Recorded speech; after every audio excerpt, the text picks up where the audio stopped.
Hello दोस्तों, स्वागत है आपका आपके इस यूट्यूब चैनल SHP एजुकेशन। हम मैथ के मोस्ट इम्पॉर्टेंट पैडागोजी क्वेश्चन 15 लेके आए हैं। 15 क्वेश्चन जो मोस्ट इम्पॉर्टेंट पैडागोजी के मैथ के होते हैं वह हम आप लोगों को बताने चल रहे हैं। और यहाँ पे क्वेश्चन देखते हैं। क्वेश्चन आपकी स्क्रीन के ऊपर आ गया है। क्वेश्चन नंबर एक क्या कहता है? गणित में त्रुटियों की एक महत्वपूर्ण भूमिका है। क्या है क्वेश्चन? गणित में त्रुटियों की एक महत्वपूर्ण भूमिका है। यह कथन गलत है क्योंकि गणित में त्रुटियों का कोई स्थान नहीं है। फिर दूसरा क्या है? गलत है क्योंकि त्रुटियां लापरवाही दर्शाती हैं। फिर यह है सही क्योंकि ये बोध कराती हैं कि बच्चे गणित की अवधारणा की किस प्रकार रचना करते हैं।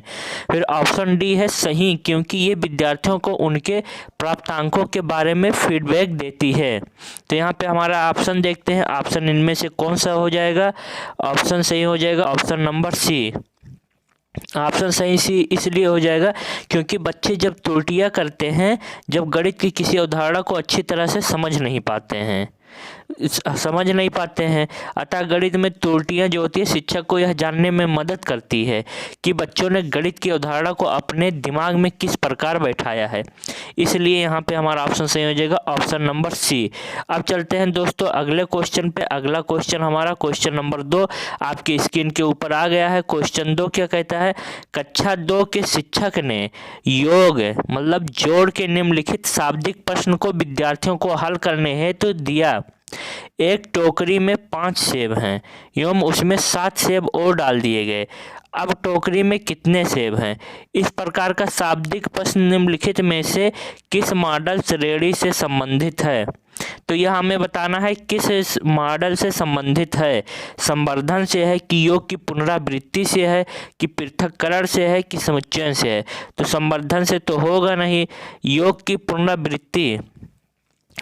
पुनरावृत्ति देखते हैं। फिर और ऑप्शन क्या होता है? पृथक्करण, ये भी नहीं होगा। योग की पुनरावृत्ति ये ना हो कि समुच्चयन होगा। समुच्चय मतलब सेट, क्योंकि यह टोकरी में जो सेब है 5 के बाद 7 का समुच्चय बन रहा है, इसलिए समुच्चय में तात्पर्य वस्तुओं का संग्रह करना होता है। इसलिए हमारा ऑप्शन सही हो जाएगा ऑप्शन नंबर डी फॉर दलही। अब चलते हैं दोस्तों अगले क्वेश्चन पे। क्वेश्चन नंबर 3 आपकी स्क्रीन के ऊपर आ गया है। क्वेश्चन 3 देखिए क्या कहता है? 2 या उससे अधिक 2 बीमा वाली वस्तुओं के मापों यानी क्षेत्रफल की तुलना करने के लिए निम्नलिखित में से हमें कौन सा सर्वाधिक उपयुक्त है इसमें से? तो ऑप्शन देखते हैं क्या है? अप्रमाणिक इकाइयों का प्रयोग। ऑप्शन बी है आकलन। ऑप्शन सी है प्रेक्षण। ऑप्शन डी है अध्यारोपण। तो यहाँ पे हमारा ऑप्शन सही हो जाएगा ऑप्शन नंबर सी, प्रेक्षण। ऑप्शन सी क्यों सही हो जाएगा? क्योंकि प्रेक्षण का अर्थ यह होता है कि जो अवलोकन करने वाला यंत्र होता है उपयोग उससे डाटा की रिकॉर्डिंग करते हैं। अतः प्रेक्षण सबसे उपयुक्त युक्त होता है जिसमें 2 या 2 से अधिक बीमाएं वाली वस्तुएं जो होती हैं उनके क्षेत्रफल की तुलना हम आसानी से कर सकते हैं। इसलिए हमारा ऑप्शन सही हो जाएगा option number C for Chennai. अब चलते हैं दोस्तों अगला क्वेश्चन नंबर 4 आपकी स्क्रीन के ऊपर आ गया है। क्वेश्चन 4 देखते हैं क्या कहता है? क्वेश्चन 4 है प्राथमिक स्तर पर गणित की पहेलियां। क्या है? प्राथमिक स्तर पर गणित की पहेलियां मदद करती हैं। ऑप्शन है कक्षा के प्रतिभा संपन्न विद्यार्थियों को पहचानने में। ऑप्शन बी है विद्यार्थियों को मनोरंजन प्रदान करने में। ऑप्शन सी है समस्या सुलझाने के कौशलों को परखने में। ऑप्शन डी है समस्या सुलझाने के कौशलों को प्रोत्साहित करने में। यहाँ पे हमारा ऑप्शन सही हो जाएगा option number D. Option D इसलिए सही हो जाएगा क्योंकि गणित की जो प्रकृति तार्किक होती है, गणित विषय के अध्ययन से जो प्राथमिक स्तर के बच्चे होते हैं उनकी बुद्धि शक्ति और तार्किक का विकास होता है। इसलिए हमें प्राथमिक स्तर पर गणित की पहेलियां समस्या सुलझाने के कौशल को प्रोत्साहित करने में मदद करती है। इसलिए हमारा ऑप्शन सही हो जाएगा ऑप्शन नंबर डी। अब चलते हैं दोस्तों अगले क्वेश्चन पे। क्वेश्चन नंबर 5 क्या कहता है? आपकी स्क्रीन के ऊपर आ गया है। क्वेश्चन 5 है गणितीय संचारण उल्लेख करता है। क्या है? गणितीय संचारण उल्लेख करता है। ऑप्शन है गणितीय विचारों को समाहित और संगठित करने की क्षमता, ऑप्शन बी है समस्याओं को सुलझाने की क्षमता, ऑप्शन सी है गणित प्रश्नोत्तरी में भाग लेने का कौशल, ऑप्शन डी है गणित के कक्षा कक्ष में बोलने की क्षमता। अब यहाँ पे देखते हैं दोस्तों हमारा ऑप्शन सही हो जाएगा कौन सा, option number A for Apple. क्यों सही हो जाएगा? क्योंकि जो गणितीय संचालन होती है वह गणितीय विचार को समाहित और संगठित करने की क्षमता का वर्णन करती है, इसलिए हमारा ऑप्शन सही हो जाएगा ऑप्शन नंबर ए। अब चलते हैं दोस्तों अगले क्वेश्चन पे। अगला क्वेश्चन है क्वेश्चन नंबर 6। क्वेश्चन नंबर 6 आपकी स्क्रीन के ऊपर आ गया है। एनसीएफ 2005 के अनुसार क्या कहता है? एनसीएफ 2005 के अनुसार प्राथमिक विद्यालयों में गणित पढ़ाने का मुख्य उद्देश्य निम्नलिखित में से कौन सा नहीं है? मतलब इसमें से कौन सा नहीं है गणित पढ़ाने का मुख्य उद्देश्य?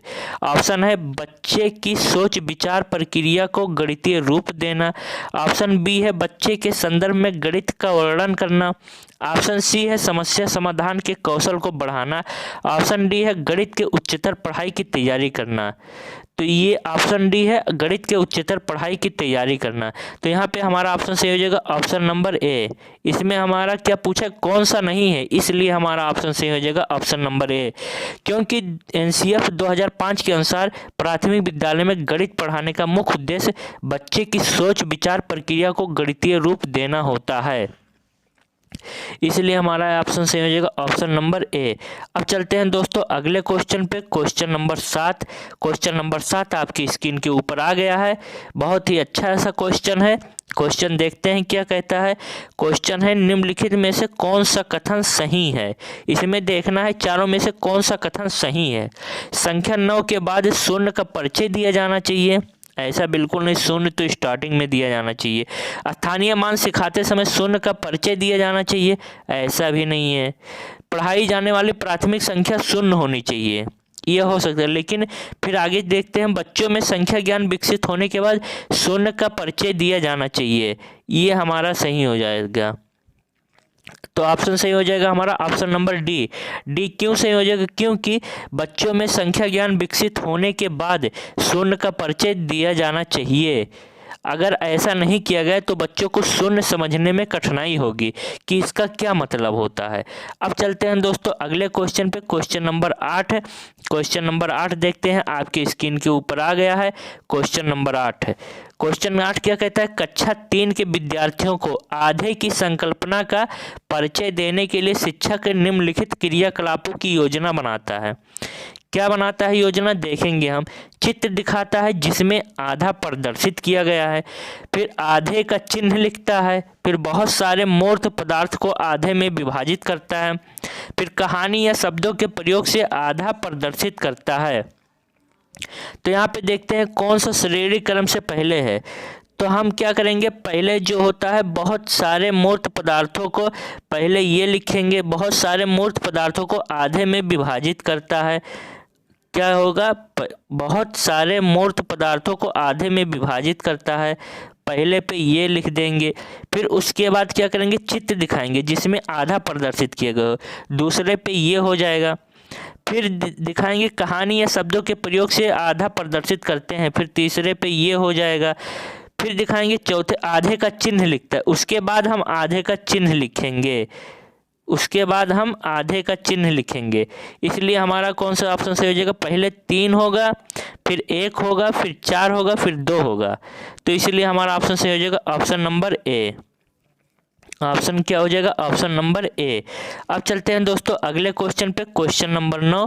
क्वेश्चन नंबर 9 क्या कहता है? आपकी स्क्रीन के ऊपर आ गया है क्वेश्चन नंबर 9। कक्षा 1 और 2 के गणित शिक्षण और अधिगम के लिए निम्नलिखित में से कौन सा सही है? ऑप्शन है अभ्यास के लिए बहुत अधिक अवसर उपलब्ध कराए जाने चाहिए, ऑप्शन बी है कक्षा 1 और 2 में केवल गणित के मौखिक प्रश्नों को कराया जाना चाहिए, ऑप्शन सी है गणित का अन्य विषयों जैसे कि भाषा कला इत्यादि से समाकलन किया जाना चाहिए, ऑप्शन डी है कक्षा 1 और 2 में गणित नहीं पढ़ाया जाना चाहिए। तो यहाँ पे हमारा ऑप्शन सही हो जाएगा ऑप्शन नंबर सी। सी क्यों हो जाएगा? क्योंकि कक्षा 1 और 2 में गणित शिक्षण और अधिगम के लिए गणित का अन्य विषयों जैसे कि भाषा, कला इत्यादि में समाकलन किया जाता है, कि अर्थात ऐसा होता है कि अन्य विषयों में गणित का प्रयोग भी हो, इसलिए हमारा ऑप्शन सही हो जाएगा ऑप्शन नंबर सी। अब चलते हैं दोस्तों अगला क्वेश्चन आपकी स्क्रीन के ऊपर आ गया है। क्वेश्चन नंबर 10 क्वेश्चन 10 क्या कहता है? क्वेश्चन 10 है, प्राथमिक स्तर पर गणित की पाठ्य पुस्तकों की सबसे अधिक महत्वपूर्ण विशेषता निम्नलिखित में से कौन सी है? इसमें देखना है कौन सी सबसे महत्वपूर्ण विशेषता है। ऑप्शन क्या है? संकल्पनाओं का उच्चतर कक्षाओं में संबंध जोड़ना। ऑप्शन बी है संकल्पनाओं को जटिलता से सरल रूप से प्रदर्शित किया जाना चाहिए। ऑप्शन सी है संकल्पनाओं को पूर्णतया श्रेणीबद्धता में प्रस्तुत किया जाना चाहिए। ऑप्शन डी है संकल्पनाओं को मूर्त से अमूर्त रूप में प्रस्तुत किया जाना चाहिए। तो यहाँ पे हमारा ऑप्शन सही हो जाएगा ऑप्शन नंबर डी। ऑप्शन कौन सा सही हो जाएगा? Option number D. क्योंकि जो प्राथमिक स्तर पर गणित की पाठ्य पुस्तक होती है उसमें सबसे अधिक महत्वपूर्ण विशेषता यह होती है कि जो संकल्पनाएं हो वह मूर्त रूप में हैं, उन्हें अमूर्त रूप में प्रस्तुत किया जाना चाहिए, इसलिए हमारा ऑप्शन सही हो जाएगा ऑप्शन नंबर डी। अब चलते हैं दोस्तों अगले क्वेश्चन पे। अगला क्वेश्चन आपकी स्क्रीन के ऊपर आता हुआ आ गया आपकी स्क्रीन के ऊपर क्वेश्चन नंबर 11। क्वेश्चन नंबर 11 क्या कहता है? वास्तविक की जिंदगी से गणित का संबंध बनाने के लिए और अंतर विषयों को विकसित करने के लिए निम्नलिखित में से किन मूल्यांकन योजनाओं का उपयोग किया जाता है? क्या किया जाता है? क्षेत्रीय भ्रमण, मौखिक परीक्षा, ड्रिल कारपत्रक, सर्वेक्षण, परियोजना, जांच सूची, फिर क्षेत्रीय भ्रमण, मौखिक परीक्षा, जांच सूची, फिर क्षेत्रीय भ्रमण, सर्वेक्षण, परियोजना। तो यहाँ पे हमारा ऑप्शन सही हो जाएगा ऑप्शन नंबर डी। ऑप्शन कौन सा सही हो जाएगा? Option number D. क्योंकि जब हम वास्तविक जिंदगी से गणित के संबंध बनाने के लिए सोचेंगे, उनके अंतर विषयों को विकसित करेंगे, तो हम क्षेत्रीय भ्रमण करवाएंगे, उसके बाद उसमें सर्वेक्षण करेंगे, फिर परियोजना का उपयोग करके हम क्या होता है कि करते हैं, इसलिए हमारा ऑप्शन सही हो जाएगा ऑप्शन नंबर डी। अब चलते हैं दोस्तों क्वेश्चन नंबर 12। क्वेश्चन नंबर 12 आपकी स्क्रीन के ऊपर आ गया है। इस क्वेश्चन को मोस्ट इम्पॉर्टेंट लगा लीजिए, ये क्वेश्चन आने की 100% संभावनाएं हैं। क्वेश्चन क्या है? गणित के कक्षा कक्ष में दृष्टिबाधितों के लिए निम्नलिखित में से किसका प्रयोग शिक्षा के साधनों के रूप में किया जाता है? ऑप्शन है टेलर का गिनतारा, भिन्न का किट, संख्या चार्ट, फिर संख्या चार्ट, कंप्यूटर जियो बोर्ड। ऑप्शन सी है टेलर का गिनतारा, कंप्यूटर जियो बोर्ड। ऑप्शन डी है कंप्यूटर संख्या चार्ट जियो बोर्ड। तो यहाँ पे हमारा ऑप्शन सही हो जाएगा ऑप्शन नंबर सी। सी क्यों सही हो जाएगा? क्योंकि टेलर का गिनतारा, कंप्यूटर जियो बोर्ड जैसे जो उपकरण होते हैं वह गणित के कक्षा कक्ष में जो दृष्टिबाधित छात्र होते हैं उनके शिक्षा के साधन के रूप में प्रयोग किया जा सकता है। जैसे टेलर का गिनतारा, कंप्यूटर जियो बोर्ड, संख्या चार्ट, ये सब जो होता है इन सब का हम एक अलग वीडियो बनाए हैं, शॉर्ट वीडियो, वो आपको हमारे प्लेलिस्ट पे मिल जाएगा, तो उसको आप देख लीजिएगा। फिर उसके बाद एकदम फिर अब चलते हैं अगले क्वेश्चन पे। अगला क्वेश्चन हमारा क्या है? Question number 13। क्वेश्चन 13 आपकी स्क्रीन के ऊपर आ गया है। क्वेश्चन 13 क्या है? संख्याओं के संदर्भ में प्राथमिक कक्षा के बच्चे अर्थात वे बच्चे जिनका आयु वर्ग 8 से 9 वर्ष है निम्नलिखित में से किस समुच्चय में प्रवीण है? ऑप्शन दिया है वर्गीकरण, प्रतिवर्त्यता, अनुपातिक विवेचन। ऑप्शन बी है पंक्तिबद्धता, प्रतिवर्त्यता, अनुपातिक विवेचन। ऑप्शन सी है पंक्तिबद्धता, वर्गीकरण, अनुपातिक विवेचन। ऑप्शन डी है पंक्तिबद्धता, वर्गीकरण, प्रतिवर्त्यता। तो यहाँ पे हमारा ऑप्शन सही हो जाएगा ऑप्शन नंबर डी, पंक्तिबद्धता, वर्गीकरण, प्रतिवर्त्यता। क्यों सही हो जाएगा? क्योंकि जब संख्याओं के संदर्भ में प्राथमिक कक्षा के जो 8 से 9 साल के बच्चे होते हैं उन्हें पंक्तिबद्ध से वर्गीकरण फिर प्रतिबद्धता में प्रवीण हो जाते हैं वो सब, इसलिए हमारा ऑप्शन सही हो जाएगा ऑप्शन नंबर डी।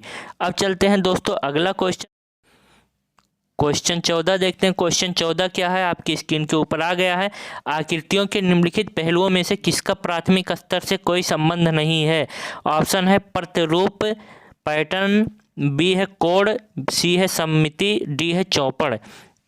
तो जो कोड होता है वह आकृति की प्राथमिक स्तर से कोई उतना संबंध नहीं रखता, इसलिए हमारा ऑप्शन सही हो जाएगा ऑप्शन नंबर बी। अब चलते हैं दोस्तों अगले क्वेश्चन पे। क्वेश्चन नंबर 15, क्वेश्चन नंबर 15 क्या कहता है? क्वेश्चन नंबर 15 आपकी स्क्रीन के ऊपर आ गया है। क्वेश्चन 15 क्या कहता है? एक दिए हुए आयत और समांतर चतुर्भुज का क्षेत्रफल समान है। क्या है? आयत और समांतर चतुर्भुज का क्षेत्रफल समान है, परंतु कक्षा 4 के अनेक शिक्षार्थियों ने उत्तर दिया कि समांतर चतुर्भुज का क्षेत्रफल अधिक है। शिक्षक शिक्षार्थियों को यह समझने में किस प्रकार सहायता कर सकता है कि दोनों के क्षेत्रफल समान हैं? ऑप्शन है कागज मोड़ने के प्रयोग से, बी है पैमाने के प्रयोग से, सी है जियो बोर्ड के प्रयोग से, अब फिर डी है आलेख यानी ग्राफ पेपर के प्रयोग से। तो यहाँ पे हमारा ऑप्शन सही हो जाएगा ऑप्शन नंबर डी। किससे कर सकते हैं? ग्राफ पेपर के प्रयोग से। ग्राफ पेपर जो होता है, ग्राफ पेपर से प्रयोग करके हम दिखा सकते हैं कि आयत और समांतर चतुर्भुज का जो क्षेत्रफल होता है वह समान होता है। इसलिए जो कक्षा 4 के विद्यार्थी होते हैं उन्हें समझाने के लिए हमें बहुत अच्छा साधन यह होता है, जिस पर हम प्रदर्शित दिखा सकते हैं लिख के कि दोनों का क्षेत्रफल समान हो।